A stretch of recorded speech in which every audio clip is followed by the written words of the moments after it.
नमस्कार, मी रोजबी. आज आपण 15 धडा पदार्थ आपल्या वापरात लिहायचे महत्त्वाचे घटक पाहणार आहोत. पहिला आहे मानव निर्मिती पदार्थ. नैसर्गिक पदार्थावर काही रासायनिक प्रक्रिया करून तयार होणाऱ्या नवीन पदार्थांना मानव निर्मिती पदार्थ असे म्हणतात. दुसरं कोलगेट याची माहिती. Calcium carbonate, calcium, hydrogen, phosphate हे टूथपेस्टमधील प्रमुख घटक असून हे दातावर घाण दूर करतात. तिसरा आहे फ्लोराईड. फ्लोराईड याचा उपयोग दातावरील दाताची आवरण व हाडाची बळकटी यासाठी आवश्यक असते. चौथा आहे टूथपेस्ट.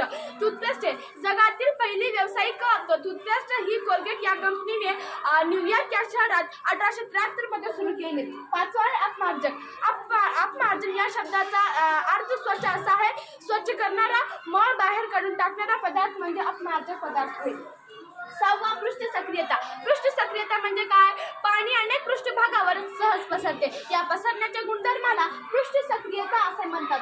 सातवा आहे हिटा शिकेकाई. हिटा शिकेकाई हे निसर्ग निर्मितीत अपमार्जक पदार्थ म्हणून वापरले जाते.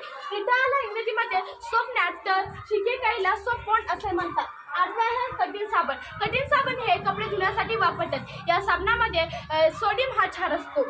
नववा आहे मृदू साबण. मृदू साबण हा स्नानासाठी वापरतो म्हणजेच आंघोळीसाठी वापरतात. या साबणामध्ये मॅग्नेशियम हा क्षार असतो. दहावा आहे जलीय सिमेंट.